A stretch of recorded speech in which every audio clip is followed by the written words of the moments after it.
Well,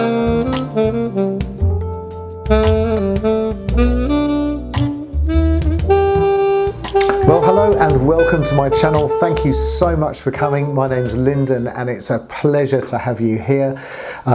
In this video, I want to think about and talk about why saxophones are in a different key to other instruments. And it makes me laugh because isn't it already difficult enough to play a saxophone without it being in a different key? I mean, why would you do that? The reason is that saxophone manufacturers just want to torment us. That's clearly the only possible logical reason, is just to make a hard job even harder.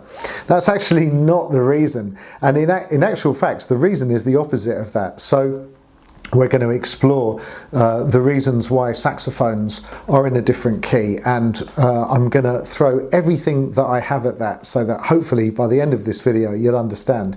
Before I do that, I just want to say thank you to all of the people that have subscribed to my channel, shared my videos, sent positive comments, bought me coffees, you know, said thank you on PayPal for all of the work that I've done. I really appreciate it.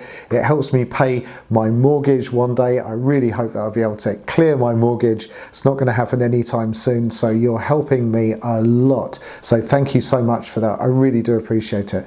At the end of this video, I'm going to give you this fabulous sheet which I've had made up. And what I'm going to do is I'm going to put a link in the description of this video so that you can download a hard copy of this, so you don't have to take a screenshot and print it out, which may or may not be that brilliant for you. So so have a look for this sheet, and this is really useful, and you can print it out and put it in your sax case or stick it to the lid of your saxophone case if you want to. So why are saxophones in a different key? Well, the answer is that there isn't any one answer for this. There are a whole bunch of reasons why saxophones are in a different key. So first of all, let's sort this out, right? So there are instruments that are not in another key, and those instruments are called concert pitch instruments or non-transposing instruments. Then there are a whole family of instruments, including saxophones, which are in a different key, and they are called transposing instruments. And being in a different key means that when you play a C on a saxophone of any kind, it doesn't actually sound like a C in the rest of the world. And that difference is the difference between what they call written pitch and sounding pitch. So when you play a C on an alto saxophone, for instance, if you're reading music and it says play a C and you play a C, it's written as a C and you finger it as a C, but it doesn't actually sound like a C compared to a non-transposing instrument like a piano or guitar. And of the transposing instrument, there's loads. Saxophones, trumpets, bugles, piccolos, even bagpipes. I didn't know that until I did a little bit of research. Trombones and tubas. Most of the horns, in fact, are transposing instruments. Why don't they just make a saxophone that would be in the same key as a piano? That when you hold a C and you finger a C and you play a C, it sounds like a C. Why wouldn't you do that? Well, that's a very good question. And the answer is there is such a saxophone as that, and that is called a C melody saxophone. A saxophone which is in the key of C, same as piano.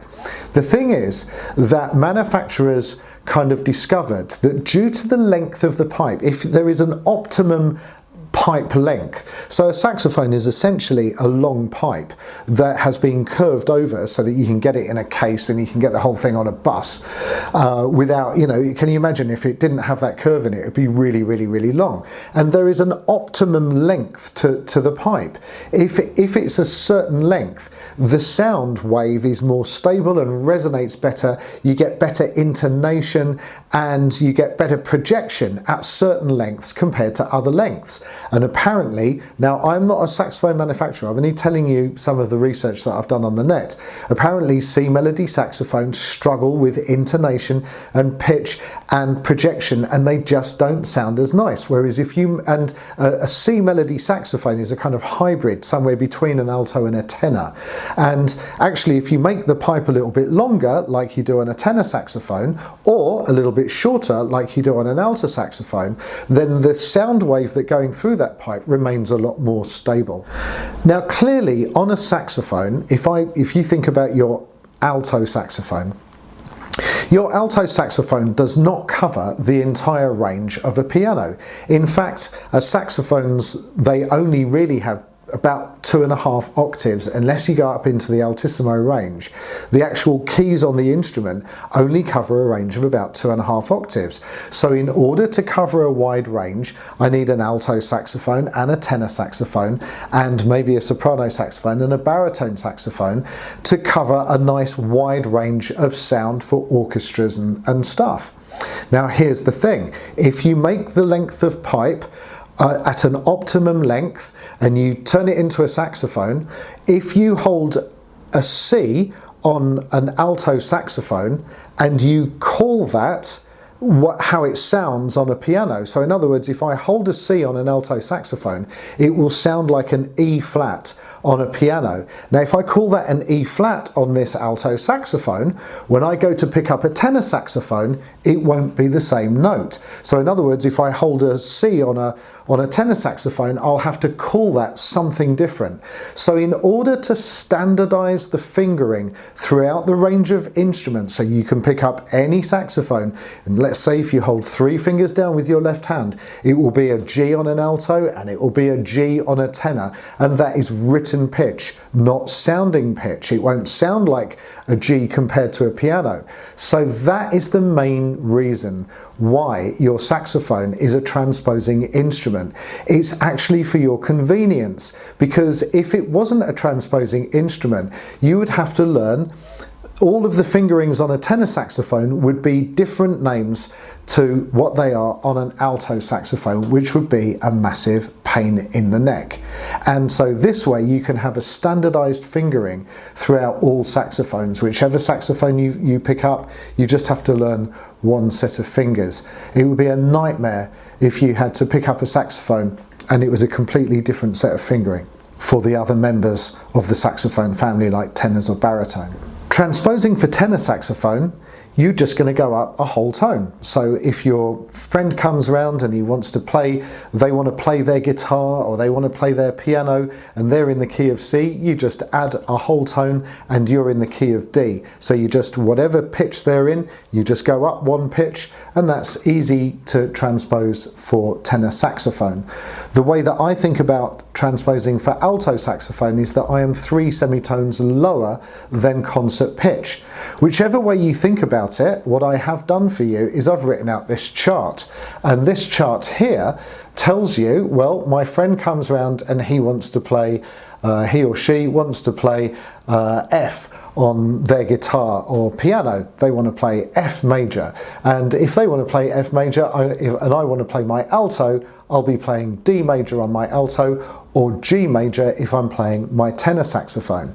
Now, this has got nothing to do with whether it's major or minor or dominant seventh or harmonic minor or melodic minor or altered scale. This is just about pitch. So if they wanted to play F minor, I would still be playing D, but I wouldn't play D major. I'd be playing D minor or G minor on my tenor sax.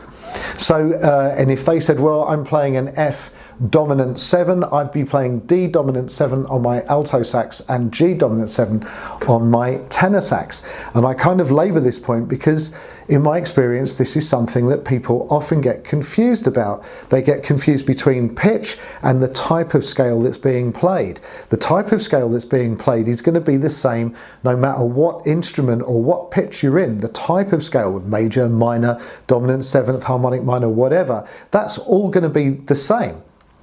But the pitch that you're playing is different. So what you can do is take this chart that I've made up for you, follow the link, it will take you to my website, which is so close to being ready but not quite ready, but we've done this for you, and you can print that off. And what I would do is I would have this in your saxophone case, and what I used to do before I kind of had this, felt a lot more comfortable with it, was that I had a kind of smaller version just printed up and stuck on the inside of my saxophone case.